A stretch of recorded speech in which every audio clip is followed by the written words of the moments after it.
ईश्वर काठमांडू नेपाल के सत्संग मंदिर में पूज्यपाद विधेय मुक्त सदगुरु श्री आज्ञा साहेब जी की पावन स्मृति में, उनकी यादों में इस सत्संग समारोह में विराजमान पूजनीय संत समाज, साध्वी समाज, सत्संग प्रेमी सज्जनों, श्रद्धा मूर्ति देवियों और प्यारे बच्चों, आज हम ऐसे महापुरुष को याद करने के लिए यहाँ पर एकत्रित हुए हैं जिन्होंने नेपाल ही नहीं भारत के अनेक प्रदेशों में जाकर के ज्ञान का प्रकाश फैलाने का काम किया है और उनके ज्ञान के द्वारा उनका त्याग, तप, सेवा, साधना का प्रभाव इतना प्रभावशाली रहा जो लोग दूर दूर से चलकर के आज भी यहाँ पर उपस्थित हुए हैं। क्योंकि दुनिया में आते तो सभी हैं और जाते भी सभी हैं। ये सदगुरु कबीर का सूत्र है, आया है सो राजा रंक फकीर और एक सिंहासन चढ़ी चला, एक बांधा जात जंजीर। लेकिन लोग याद उसको किया करते हैं जो समाज के लिए जीता है, समाज के लिए परोपकार का काम करता है और समाज के लिए ही दुनिया से शरीर त्याग करके चला जाता है। उसको प्राय लोग याद किया करते हैं। कहा भी गया है कि उठाकर हाथ हर कोई यही फरियाद करता है, उठाकर हाथ हर कोई यही फरियाद करता है, दोबारा भेज उसको जो चमन आबाद करता है। लुटाया आपने अपना जमाने के लिए सब कुछ, तभी तो आज हम सब जमाना याद करता है। वास्तविक में जमाना उसी को याद किया करता है जो दूसरों के हित में काम करता है। इसलिए हमें भी जो है तो ऐसा जीवन जीना है जिससे समाज की भलाई का काम हो। सदगुरु का जो आदेश है, सदगुरु का जो उपदेश है, उस उपदेश को हमें अपने जीवन में आत्मसात करने की आवश्यकता है। जैसे अभी बुद्ध साहब बहुत सुंदर गीत गा रहे थे कि मौका च आज उत्तम अपना उद्धार करने। ये सदगुरु आज्ञा साहिब जी का बहुत प्रसिद्ध पद है जो हर लोगों के दिल में समाया हुआ है। वास्तविक में आज जो मनुष्य का जीवन जो हमको मिला है, ये हमारा उद्धार करने के लिए, हमारा कल्याण करने के लिए है। और हमारा उद्धार और कल्याण कैसे होगा, इसके लिए हमें भक्ति करने की आवश्यकता है। और भक्ति से वह शक्ति व्यक्ति को प्राप्त होती है जो मनुष्य को मुक्ति तक पहुंचा दिया करती है। इसलिए हर व्यक्ति के जीवन में भक्ति के प्रति जो है तो रुझान होना चाहिए। लेकिन भक्ति किसकी करनी चाहिए? वो सर्वोच्च भक्ति है, वो सदगुरु की भक्ति सर्वोच्च भक्ति होती है। चाहे वो किसी भी संप्रदाय को मानने वाला हो, चाहे किसी भी धर्म की मान्यता में वो जी रहा हो, लेकिन सब में आप देखेंगे तो सबसे सर्वोच्च भक्ति क्या है? वो सदगुरु की भक्ति है। सदगुरु उसको कहा जाता है जिनके द्वारा हमारे दिल के अंदर ज्ञान का प्रकाश मिलता है और उस ज्ञान के माध्यम से हमें सत्य का मार्ग प्राप्त होता है। और जिस सत्य के मार्ग पर चलने से आदमी का जीवन खुशहाल होता है। दुनिया के लोगों के दिल में ये भावना समा गई है कि सत्य के पथ पर चलना बहुत कठिन है। प्राय लोगों से जब मुलाकात होती तो ये कहते हैं कि सत्य पर चलना बहुत आसान नहीं है, तलवार की धार की तरह होता है। लेकिन आप इस बात पर गौर करें, सत्य के मार्ग पर चलना जितना आसान है, जितना सरल है, मैं समझता हूं कि और कहीं भी वैसा सरल मार्ग आपको नहीं दिखाई देगा।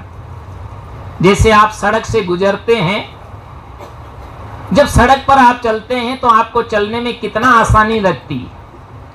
न कोई कांटे होते हैं, न कोई कंकड़ होते हैं, न पत्थर होते हैं, न कोई प्रकार की गड्ढे खड्डे होते हैं, और आप अपनी मंजिल को, अपने घर को बड़े आसानी से प्राप्त कर लेते हैं। लेकिन आप अगर रास्ते को छोड़ करके अलग चलते हैं तो आपको बड़ी कठिनाई का सामना करना पड़ता है। कहीं नदी आएगी, कहीं नाले आएंगे, कहीं जो है तो पहाड़ियां आएगी, कहीं झाड़ आएंगे, कहीं ताड़ आएंगे, कहीं पहाड़ आएंगे, और उनमें गुजरना बहुत कठिन दिखाई देता है। इसी प्रकार से जो व्यक्ति सत्य का मार्ग को छोड़ करके यत्र तत्र भटकता है, असत्य के मार्ग पर चलता है, और असत्य के मार्ग पर जो व्यक्ति चलता है वो तमाम प्रकार की कठिनाइयों से उसको गुजरना पड़ता है।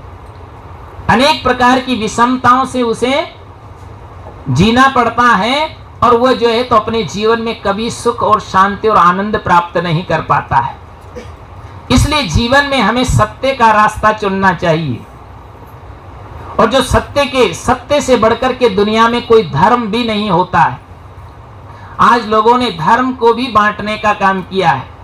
हिंदू धर्म, मुस्लिम धर्म, सिख धर्म, ईसाई धर्म, जैन धर्म, बौद्ध धर्म, लेकिन आप इसको गहराई से चिंतन करें, ये कोई धर्म नहीं है, ये धर्म पर चलने के सिर्फ रास्ते हैं, और रास्ते बनते हैं और बिगड़ जाते हैं। जिस प्रकार से आप ध्यान दें, जैसे एक व्यक्ति जो है तो चलता है तो उससे रास्ता नहीं बनता है। एक व्यक्ति के पीछे कई लोग जब चल पड़ते हैं, सैकड़ों लोग जब चल पड़ते हैं तो रास्ता तैयार हो जाता है। इसी प्रकार से जितने भी संप्रदाय जिन्होंने धर्म का रूप दिया है, वो धर्म नहीं, वो सिर्फ धर्म के रास्ते पर चलने का एक संप्रदाय, एक पंथ है। जो महात्मा बुद्ध के नाम पर चलने लगे वो बौद्ध धर्म हो गया। महावीर स्वामी के नाम पर चलने लगे वो जैन धर्म हो गया। ईसा के नाम पर लोग चलने लगे, ईसा के पीछे चलने लगे, वो ईसाई धर्म हो गया। इस प्रकार से अनेक धर्म इस संसार के अंदर पले हैं, और धर्म को लेकर के लोगों में आपस में एक दूसरे से खटपट भी होती, टूटन भी होती। क्यों होती है? क्योंकि हर व्यक्ति अपने अपने धर्म को बड़ा मानता है। वास्तविक में धर्म तो बड़ा ही होता है, लेकिन ये संप्रदाय बड़े नहीं होती। इसलिए याद रखिए कि धर्म तो वह है जिससे जीवन में शांति मिले, आनंद मिले, उसके जीवन का कल्याण हो, और खुद भी खुश रहे और दूसरों को भी खुशियां बांटना है। वास्तविक में वही सच्चा धार्मिक हो सकता है। आप कौन सी ड्रेस पहनते हैं, आप कौन सा तिलक लगाते हैं, आप कैसी माला लगाते हैं, आप किसकी पूजा और आराधना करते हैं, ये ज्यादा महत्व नहीं रखती है। महत्व तो वह है जिसके करने से, जिसके धारण करने से हमारे जीवन में आनंद और शांति की अनुभूति हो। वास्तविक में वही सच्चा धर्म है। इसीलिए किसी ने कहा है कि धर्मन हिंदू बौद्ध है, धर्मन मुस्लिम जैन, और धर्म चित्त की शुद्धता, धर्म शांति सुख चैन। धर्म तो शांति और सुख और चैन जो पैदा करता है, वो वास्तविक में सच्चा धार्मिक है। जीवन में अगर आदमी को चैन नहीं मिला तो समझिए कि उसको कुछ भी नहीं मिला। हमारे यहाँ संत लोग उदाहरण दिया करते हैं कि जिस प्रकार से एक बालक साइकिल लेकर के जाता है, और रास्ते में उधर से दूसरा व्यक्ति आता है, और दूसरा व्यक्ति जब आता है तो उससे पूछता है कि बेटा तू साइकिल पर बैठ करके क्यों नहीं जा रहा है, इस साइकिल को घसीट करके क्यों ले जा रहा है, क्या इसमें हवा नहीं है? उसने कहा हवा भी ठीक है। क्या इसमें ब्रेक नहीं है? बोला ब्रेक भी ठीक है। क्या इसके जो है तो इसमें जो है तो सीट नहीं है? बोला सीट भी ठीक है। तो बोला फिर इस पे बैठ करके क्यों नहीं जा रहा, इसको घसीट के क्यों ले जा रहा है? वो बालक बहुत सुंदर जवाब देता है, बहुत अच्छी बात बताता है कि अंकल इसमें सीट भी अच्छी है, इसमें हवा भी अच्छी है, इसमें जो है तो ब्रेक भी अच्छा है, सिर्फ एक चीज की कमी है। बोला क्या? बोला इसमें चेन नहीं। जिस साइकिल के अंदर सब कुछ है लेकिन अगर उसमें चैन नहीं है तो समझ लीजिए कि वो आगे बढ़ नहीं सकती। आज हमारी भी स्थिति उसी प्रकार से है कि मनुष्य के पास धन भी बहुत है, बंगला भी अच्छा है, गाड़ी भी अच्छी है, बाड़ी भी अच्छी है, लाड़ी भी अच्छी है, सब कुछ हमारे पास है, लेकिन लोगों से जब मिला जाता है तो कहते हैं कि दिल में चैन नहीं है। जीवन में अगर आदमी को चैन नहीं मिला, शांति नहीं मिली, आनंद नहीं मिला, तो समझ लीजिए आपके जीवन जीने का कोई महत्व ही नहीं रह गया। इसलिए हमें जो है तो शांति पाने के लिए, आनंद प्राप्त करने के लिए हमें सद्गुरु की भक्ति करने की आवश्यकता है। हम लोग आज यहाँ पर आप लोगों के बीच में आए हैं और सद्गुरु आज्ञा साहेब के द्वारा अगर ज्ञान और भक्ति और अच्छी प्रेरणा न मिली होती, सद्गुरु के माध्यम से हमें जो है तो ये ज्ञान नहीं मिला होता, तो आज शायद न आप लोगों से मुलाकात हो पाती और न हम यहाँ तक पहुँच पाते। इसलिए ये भक्ति ही जो है तो एक दूसरे का मिलन कराती है। इसलिए हर व्यक्ति को भक्तिवान बनना चाहिए। और जब भक्ति में आदमी का मन लगता है तो भक्ति के दो पुत्र हैं। कौन कौन से हैं? ज्ञान और वैराग्य। आपके अंदर ज्ञान लाना नहीं पड़ेगा, आपके अंदर तो ज्ञान अपने आप स्फुटित होगा। आप देखिए कोई लोग जो है तो पढ़ाई करते हैं और पढ़ने से ज्ञान नहीं मिलता है। ज्ञान तो अपनी अंतर आत्मा की आवाज है, अंतर आत्मा से निकलती है।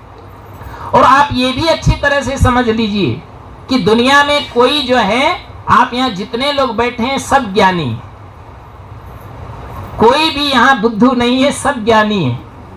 अगर आपको विश्वास ना हो तो आप किसी से ये कह करके देखिए बुद्धू, तो परशुराम का बड़ा भाई बन जाएगा वो, कि मेरे को आपने बुद्धू कह दिया। वास्तविक में हर व्यक्ति बुद्धिमान है, हर व्यक्ति के पास में ज्ञान है, बस जरूरत है उस ज्ञान का उपयोग लेने की। हमें अपने उस ज्ञान का उपयोग लेने की आवश्यकता है। मनुष्य की अंतरात्मा ही ज्ञान का केंद्र है। यहाँ ये जो है तो क्या है, वेदों का वेद, पुराणों का पुराण, शास्त्र का शास्त्र, उपनिषद का उपनिषद, गीता का गीता और भागवत का भागवत और बीजक का बीजक, इस सारे ज्ञान विज्ञान का विकास कहाँ से होता है? वो मनुष्य की अंतरात्मा से होता है। अगर मनुष्य इस धरातल पर न होता तो दुनिया में एक भी कोई किताब न होती, न वेद होता, न पुराण होता, न कुरान होती, न बाइबिल होती। अगर इस धरातल पर मनुष्य नहीं होता तो दुनिया में एक भी मंदिर नहीं होता, न तो मंदिर होता, न मस्जिद होती, न गुरुद्वारे होते, न चर्च होते। और अगर मनुष्य धरती पर न होता तो एक सुई से लेकर के कोई विकास नहीं हो पाता। इसलिए याद रखिए कि सृष्टि का सिरमौर प्राणी मनुष्य है और मनुष्य के अंदर ही ज्ञान का केंद्र है, वो अंतरात्मा है। इसलिए हमें उस अंतरात्मा की आवाज को सुनने की आवश्यकता है। और जब आदमी को अपनी अंतरात्मा का ज्ञान हो जाए तो फिर उसको दुनिया में कोई भी कार्य कठिन नहीं होता है। इसलिए कहा है कि सर्वोच्च ज्ञान क्या है? वह है आत्मज्ञान। आज दुनिया में अनेक प्रकार का ज्ञान विज्ञान का विकास हो रहा है, लेकिन आत्मज्ञान के अभाव में, अपने आप के ज्ञान के अभाव में मनुष्य दुनिया के कोने कोने में भटक रहा है। लेकिन कबीर साहब कहते हैं तुम्हें कहीं भटकने की आवश्यकता नहीं है। जाको ध्यान धरे विधि हरिहर, मुनिजन सहस 88 और सो तेरे घटमाए विराजे, परम पुरुष अविनाशी। जिसका ध्यान ब्रह्मा भी करते हैं, विष्णु भी करते हैं और शंकर भी करते हैं। जाको ध्यान धरे विधि हरिहर और मुनिजन सहस 88 और 88,000 ऋषि मुनि भी जिसका ध्यान करते हैं। कबीर साहब कहते हैं सो तेरे घटमाई विराजे, परम पुरुष अविनाशी। वो अविनाशी परम पुरुष जो श्रेष्ठ चैतन्य पुरुष हैं, वो सबके घट घट में बैठा हुआ है। इसलिए जीवन में याद रखिए कि अपनी चेतना को, अपनी आत्मशक्ति को, अपने आत्मबल को पहचानने की आज बहुत बड़ी जरूरत है। मैं तो लोगों को बारंबार कहता रहता हूं कि मनुष्य के अंदर कितनी आपके अंदर ताकत है। मनुष्य देखो जिसको भी छू देता है उसी को महान बना देता है। अगर वो लकड़ी को छू दे तो फर्नीचर तैयार कर देता है, लोहे को छू दे तो ट्रेन बनाकर चला देता है, इस्पात को छू दे तो प्लेन बनाकर उड़ा देता है, और एक अनगढ़ पत्थर को छू दे तो हनुमान बना के पूजा देता है, भगवान बना के भी पूजा देता है। और अगर मनुष्य की नीयत बदल जाए तो वो बेच करके भी सफा कर जाता है। आज वर्तमान में अगर मनुष्य अगर सुधर जाए तो ये देवों का भी महान देव है, और अगर ये बिगड़ गया तो शैतानों का भी शैतान बन जाता है। एक जगह में उस समय भागवत कथा करता था, एक राधा कृष्ण का मंदिर था, और जब मंदिर में कथा होने के पश्चात आरती होती थी, और आरती होने के पश्चात प्रसाद वितरण किया जाता था, और प्रसाद वितरण होने के पश्चात जो है तो पुजारी मंदिर में ताला लगा देता था। तो एक दिन मैंने पुजारी जी से पूछा, मैंने कहा अरे आप जो है तो मंदिर में ताला क्यों लगाते हो, क्या कहीं भगवान भग जाएंगे? पुजारी बहुत ईमानदार था, बहुत अच्छा था। उसने कहा गुरुजी आपको सही बात बता दूं? मैंने कहा बता दो। उसने कहा मंदिरों में इसलिए लगाए जाते हैं ताले, मंदिरों में इसलिए लगाए जाते हैं ताले कि डर है कोई बेच न डाले। आज ये स्थिति हो रही है कि मनुष्य की नीयत बदल जाने के कारण, मनुष्य की सोच बदल जाने के कारण, मनुष्य का दृष्टिकोण बदल जाने के कारण दुनिया के जितने भी देवी देवता है उनको भी जो है तो ताले में बंद रहने का नंबर आ गया है। इसलिए जरूरत है हमें अपनी सोच को बदलने की। बदलो अपनी चाल, ये जीवन जाने वाला है, और समझो अपना हाल, ज्ञान का पी लो प्याला है। इसलिए जो है तो हमें अपने जीवन को बदलने की आवश्यकता है। हमें आसुरी प्रवृत्तियों से देवी संपदा की ओर आने की आवश्यकता है। हमें दुष्प्रवृत्तियों से सद्प्रवृत्तियों की ओर आने की आवश्यकता है। हमें अज्ञानता से ज्ञान की ओर चलने की आवश्यकता है। हमें असत्य से सत्य की ओर आगे बढ़ने की आवश्यकता है। हमें मृत्यु से अमरता की ओर लौटने की आवश्यकता है। लेकिन ये कब संभव हो पाएगा? तमसो मां ज्योतिर्गमे, जब आपके हृदय के अंदर ज्ञान का प्रकाश होगा तो आप निभ्रांत जीवन जी सकेंगे। आज मनुष्य के अंदर कितनी भ्रांतियां हैं। कल हम जो है तो ये मंजू जी हमको ले जा रही थी रोटरी में, वहाँ रोटरी में प्रवचन था हमारे जो है तो राम कुमार जी खत्री जी रोटरी में कार्यक्रम रखवाए थे। तो जब हम वहां जा रहे थे तो रास्ते में एक बिल्ली आ गई गाड़ी के सामने से। तो ड्राइवर थोड़ा सा झिझका, तो हमने कहा भाई चलने दो। लोगों को ये भय रहता है, इतना भ्रम है कि बिल्ली ने रास्ता काट दिया तो अब आगे नहीं बढ़ना चाहिए। लेकिन आप समझिए, आप बुद्धिमान हैं, बिल्ली से भी आप क्या कमजोर हैं। बिल्ली आपसे नहीं घबराती है और आप बिल्ली से घबरा जाते हैं। घबराने की आवश्यकता नहीं, आपके अंदर में निर्भयता होनी चाहिए, है ना। ये समझ लीजिए आपका कोई कुछ नहीं बिगाड़ सकता है अगर आपके कर्म अच्छे हैं। तो हजार शैतान भी तुम्हारा कुछ नहीं बिगाड़ सकता है।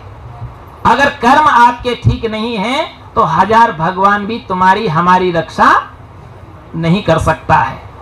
इसलिए व्यक्ति को निर्भय रहना चाहिए। और एक बात और भी याद रखिए, किसी को जो है तो कोई दिन अशुभ नहीं होता, सब दिन शुभ होता है। अभी मैं एक जगह गया था तो मेरे पास एक व्यक्ति आया, बोला गुरुजी मेरे को शोरूम का जो है शिलान्यास करना है, तो किस दिन करना चाहिए? मैंने कहा जब तुमको सुविधा हो उसी दिन कर देना चाहिए।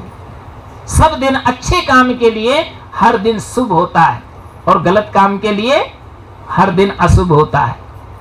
इसलिए शुभ घड़ी वही है जिस घड़ी में आप अच्छा काम करते हैं। इस जिंदगी में हमेशा याद रखिए। तीसरी बात है, आप किसी को हाथ भी दिखाने का काम मत करिए। आपके हाथ में क्या है, लोग हाथ देख करके भविष्य की बातें करते हैं, लेकिन आपका भविष्य अच्छा है।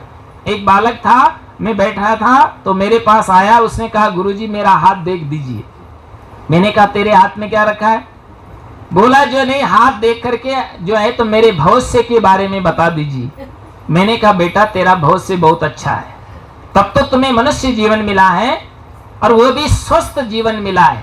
अगर आंख न होती तो देख न पाता, कान न होते तो सुन न पाता, मस्तिष्क ठीक न होता तो सोच समझ नहीं पाता, और जीवन ठीक नहीं होता, बुद्धि ठीक नहीं होती तो कहीं नाली का पानी पीते हुए दिखाई देता। लेकिन तेरा सौभाग्य है, तुम्हारा जीवन अच्छा है, तुम्हारा भविष्य अच्छा है।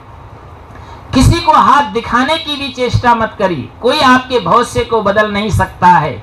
अगर आपके भविष्य को बदलना है तो आपको स्वयं ही बदलने की आवश्यकता है ना। और कोई नहीं बदल सकता है आपके भविष्य को। ये जो है तो आपके पशुपतिनाथ में हम लोग गए थे तो एक ज्योतिषी चिड़िया को पकड़ करके बैठा था। हमने पूछा कि ये चिड़िया को क्यों पकड़ रखा है, तो पंडित जी ने कहा ये चिड़िया नहीं है, ये तो महान ज्योतिषी है। मैंने कहा ये ज्योतिषी है तो क्या करती, बोला ये सबका भविष्य बताने का काम करती है। मैंने कहा सबका भविष्य बताती है, बहुत अच्छी बात है, लेकिन इसको अपना ही भविष्य पता नहीं, तभी तो तुम्हारी चुंगल में फंस गई है। ये जितने भविष्य बताने वाले लोग हैं खुद जो है तो परेशान है, और आपका जो है तो भविष्य चेक करके और आपको अच्छा बनाना चाहते हैं। अपने फिरे कोड़ी और कदम्बर, दूसरे को धंधे मानो विशंबर, अपने को मिलता है न दाना और दूसरों को देते हैं पुत्र नाती खजाना। याद रखिए कि जिंदगी में अपना भविष्य, अपना भाग्य का व्यक्ति स्वयं निर्माता हुआ करता है।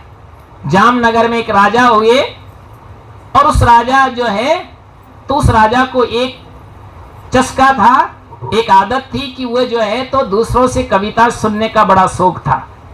कवि लोगों को आमंत्रित करता था वो, और कवि लोगों को जब आमंत्रित करता है तो जैसी कविताएं वो सुनाते थे, और कविता सुनाने के बाद उसको पुरस्कार देने का तरीका भी अलग था।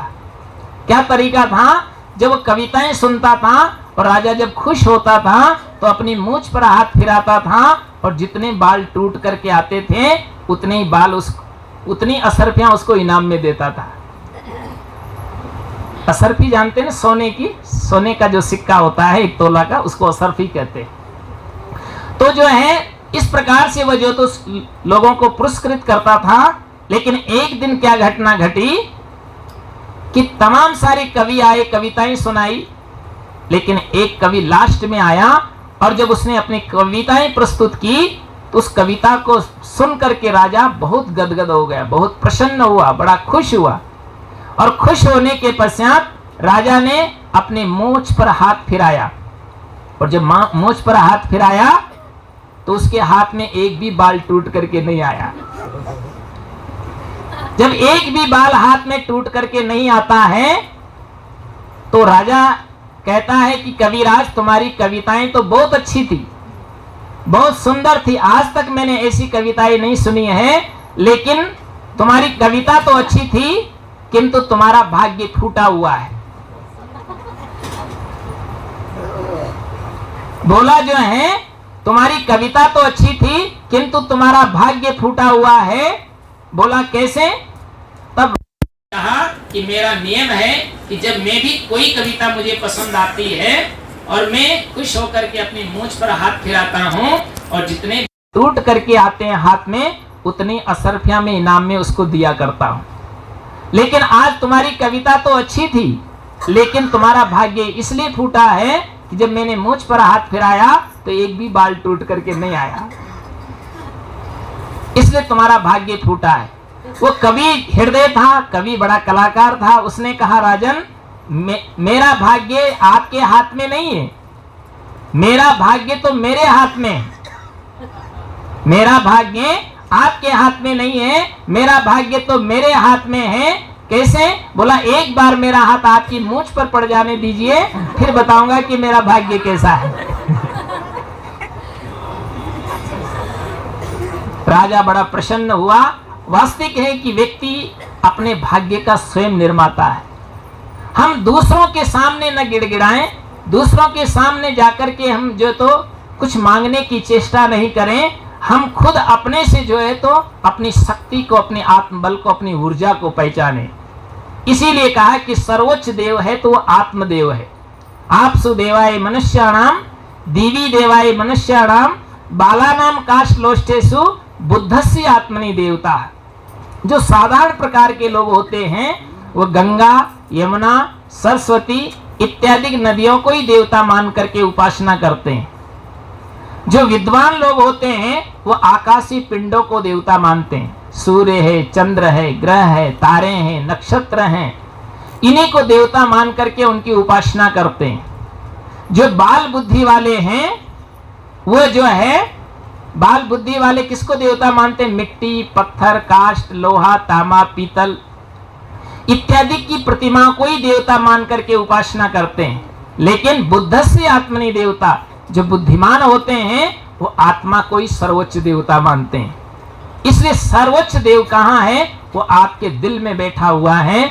उस देवता की उपासना और उसकी आराधना क्या है? आप अपने दिल को, अपने मन को, अपनी वाणी को और अपने कर्म को आप पवित्र बना लीजिए। वही सबसे बड़ी उसकी पूजा है और यही हम सबको करना है।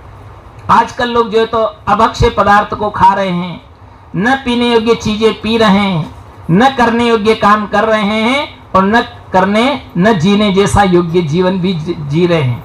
इसलिए व्यक्ति को ये सावधानी रखने की आवश्यकता है कि किसी भी प्राणियों को तकलीफ देने का काम नहीं करें और अपने मन से, अपनी वाणी से और अपने कर्म से समाज की भलाई करते हुए अपना जीवन को जीना चाहिए और अंतर आत्मा की ओर लौट करके अपने जीवन को आनंद और शांति से सराबोर करना चाहिए। आज ये बहुत खुशी का दिन है जो हम सदगुरु श्री आज्ञा साहेब जी की यादों में यहाँ पर एकत्रित हुए हैं। और उनकी नाम ही आज्ञा नहीं था। आज्ञा साहेब जी का जीवन और उनकी स्मृति दिवस मनाने का उद्देश्य यही है कि जो उनका निर्देश है, उनका जो आदेश है, उनकी जो आज्ञा है, उनका जो साहित्य है, उनके जो विचार हैं, उनको जीवंत रखने के लिए हम सब उनके विचारों को अपने जीवन में आत्मसात करें और आत्मसात करने से ही जीवन में प्रगति होगी, जीवन की उन्नति होगी और जीवन में शांति फलीभूत होगी। नहीं तो केवल जो है तो इसे मनाने से कोई काम नहीं बनने वाला। तो आज हम सब यहाँ एकत्रित हुए इस जगह में जो है तो मैं 82 में सबसे पहले आया था और यहाँ आकर के जिस समय हमारा जन्म हुआ था तो मैंने सुना है कि आज्ञा साहब, निराज साहब और हमारे गुरुदेव जी सदगुरु चेतन देव जी सब वहीं पर थे। तो उन्हीं का आशीर्वाद पा करके उस समय नामकरण भी मेरा वहीं हुआ था। तो ये सब भाग्य की बातें होती। जीवन में ऐसे महापुरुष, ऐसे संतों का सानिध्य मिल जाना, उनके द्वारा ज्ञान प्राप्त हो जाना, उनके सेवा और का सौभाग्य प्राप्त हो जाना, ये बहुत बड़ा पुण्य का फल होता है। आप सभी, हम सभी बड़े पुण्यशाली हैं जो ऐसे संतों के दर्शन हुए और उनके विचारों से हमें अवगत होने का मौका मिला और उनका सानिध्य प्राप्त हुआ। अब जो नहीं रह गए हैं, जो वर्तमान में संत हैं, देखो हमारे आदर्श साहब कितने कर्मठ संत हैं। मैं समझता हूं इतना कर्मठ तो मैं भी नहीं हूं। इतनी मेहनत करते हैं, आप किसी भी दिशा में, मैंने इनको अच्छी तरह से चेक करके देखा, चाहे वो जो कविता बनाने में भी आप निपुण है, दूसरा जो है तो मानव सेवा करने में भी आप आगे हैं। आप बलि प्रथा अभियान में भी जो है तो अपना जो है ताम झाम उठा करके चलने में देरी नहीं करते। और जो है तो आश्रम का कोई भी कार्य करना है, छोटा सा लेकर के बड़ा कार्य भी, आज भी मैंने देखा है कि आप 4 बजे उठ करके भंडार में पहुंच गए और सब भोजन बनाने में लग गए। तो मैंने भी सोचा चलो मैं भी जाकर के चेक करता हूं। कहने का मतलब होता है इतना ही नहीं, इनके दिल के अंदर में जो उदारता, इनके दिल में जो सेवा की भावना है, ये बहुत प्रशंसनीय है। इतना बड़ा आश्रम है और इस आश्रम में जितने लोग, मैं समझता हूं कि मैंने अपने जीवन में देखा है, जब से शुरू से यहाँ ये प्रचार का एक केंद्र रहा है, सबसे पहला केंद्र रहा, जहाँ से सदगुरु विशाल देव से लेकर के अनेक संतों का यहाँ पदार्पण हुआ और कोने कोने से भक्त, 50 की टोलियां आती थी, कितने कितने लोग आते थे। तो भी जो है श्री आज्ञा साहब जी के सानिध्य में रह करके और बड़े प्रेम के साथ में सब भक्त हैं, संत हैं, श्रद्धा पूर्वक जो है तो सेवा का काम करते थे। आप लोग जो है तो अपने दिल में उमंग रखें और ऐसे कर्मठ संत आप लोगों को मिले। हम लोग तो बीच में आते हैं और आप लोगों का प्रेम, आप लोगों की श्रद्धा, आप लोगों की भक्ति, आप लोगों की उदारता ही यहाँ पर जो है तो संतों को लेकर के आती है। और उस भावना का हमें आदर करते हुए आप लोगों का जीवन मंगल हो, मंगलमय बने, आप सब लोग जो है तो आत्म कल्याण की ओर आगे बढ़े, सबका जीवन खुशहाल रहे और सब आनंद और शांति का जीवन जी सकें। यही सदगुरु का आदेश है, यही उनका उपदेश है। इसलिए आज जो है सदगुरु श्री आज्ञा साहब जी की यादों में हम सब यहाँ पर एकत्रित हुए हैं, उनकी यादें हम सदा के लिए जागृत रखें। और यहाँ देखो, ये बहुत सुंदर एक भवन का निर्माण यहाँ पर हो रहा है, और इस भवन का निर्माण होते देख करके मुझे बड़ी खुशी है। और ये जो है तो यहाँ पर तमाम सारे लोगों की सेवा होगी। आप लोग अपने अपने प्रयास से, तन से, मन से, धन से इसमें अथाह अपार सहयोग प्रदान कर रहे हैं और आगे भी करते रहेंगे। इसके लिए जो है, जिससे ये भव्य भवन बन करके तैयार होगा और तमाम लोगों को सुविधाएं प्राप्त होगी, ज्ञान की प्राप्ति होगी और लोगों को सद्मार्ग मिलेगा, जिससे सबका उद्धार हो सकेगा। तो आज इस अवसर पर मैं आप सब लोगों को पुनः हार्दिक बधाई देता हूं और शुभकामनाएं करता हूं कि आप सभी का जीवन मंगलमय हो और सद्गुरु के आदेश और संदेश को लेकर के आप अपने तक नहीं रखें, उसको जन जन तक पहुंचाने का काम करें। आप अपने ही उसको जो है तो पास में न रख करके दूसरों को भी बांटने का काम करें। जैसे आपको प्रसाद मिलता है ना, तो उस प्रसाद को आप केवल अपने ही नहीं खा जाएं। एक महात्मा कह रहे थे, एक भगत को प्रसाद दिया गया, उसने उस प्रसाद को थोड़ा सा खाया, बाकी को जेब में रख लिया।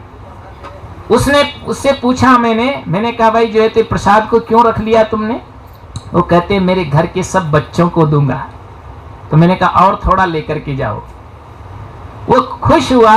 मैंने कहा अगर हम जैसे साधु होते तो हम तो इकल्ले ही खा जाते, क्योंकि हमारे तो आगे पीछे भी कोई नहीं है ना।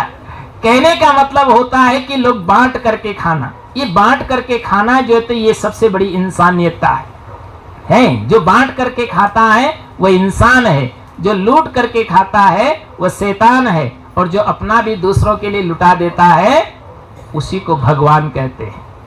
और भगवान कोई नहीं होता है, इसलिए आप सब भगवान और भगवती का ही रूप है।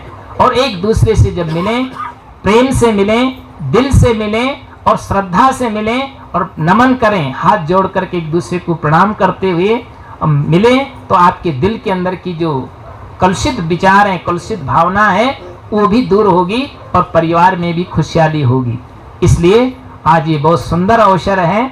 इस अवसर पर मैं संत श्री आदर्श साहब जी को भी मैं अपनी ओर से धन्यवाद देना चाहता हूं, और कि आपका ये प्रयास है। और यहाँ के जो ट्रस्टी लोग हैं, ट्रस्टियों से भी मेरा निवेदन है कि आप लोग इसमें आगे बढ़ चढ़ करके भाग ले।